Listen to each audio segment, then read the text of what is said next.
நிறையா பேர் வந்து அம்மா வீட்டில் இருக்கிறது பிடிக்குமா இல்லை மாமியார் வீட்டில் இருக்கிறது பிடிக்குமான்னு நிறையா பேர் கேட்பாங்க. ஆனால் நிறைய பெண்களுக்கு என்ன பதில் சொல்லுவாங்கன்னா, 2 வீடுமே பிடிக்காதுதாங்க சொல்லுவாங்க. தனியாக தன்னோட ஹஸ்பண்டோட தன்னோட சம்பாத்தியத்தில் வந்து தனியாக வீடு கட்டி போகணும்னா நிறைய பெண்கள் வந்து ஆசைப்படுவாங்க. ஆனால் அவங்க ஏதோ ஒரு சுச்சுவேஷன்னால் வந்து ஒன்றா இருப்பாங்க. ஏதாவது அம்மா வீட்டுக்கு போனாலும் 3 நாள் தாங்க, விருந்தும் மருந்தும் 3 நாள் தான். அதுக்கு மேலே நீடிச்சா அங்கே ஏதாவது ஒரு வித்தியாசமான வார்த்தைகள் வரும், மரியாதை குறைவாக இருக்கும். சேம் அதே தாங்க ஹஸ்பண்ட் வீட்லேயும் புகுந்த வீட்லேயும் அதே மாதிரி தான் இருக்கும். ஏதாவது ஒன்று சொல்லுவாங்க, நம்மளோட விருப்பத்துக்கு நம்ம இருக்க முடியாது.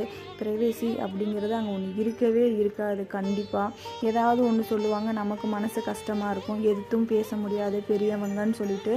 அதனால் நிறையா அதை வந்து நம்ம வந்து ஸ்ட்ரகிள் பண்ணுற மாதிரி இருக்கும். அதனால தான் நான் சொன்னேன், அட்லீஸ்ட் வாடகை வீட்டுக்காவது போயிடணுங்க. நான் சொல்கிறது கரெக்டாக இல்லையான்னு சொல்லுங்கள். வீடியோ பிடிச்சிருந்தால் சப்ஸ்கிரைப் பண்ணுங்கள், சப்போர்ட்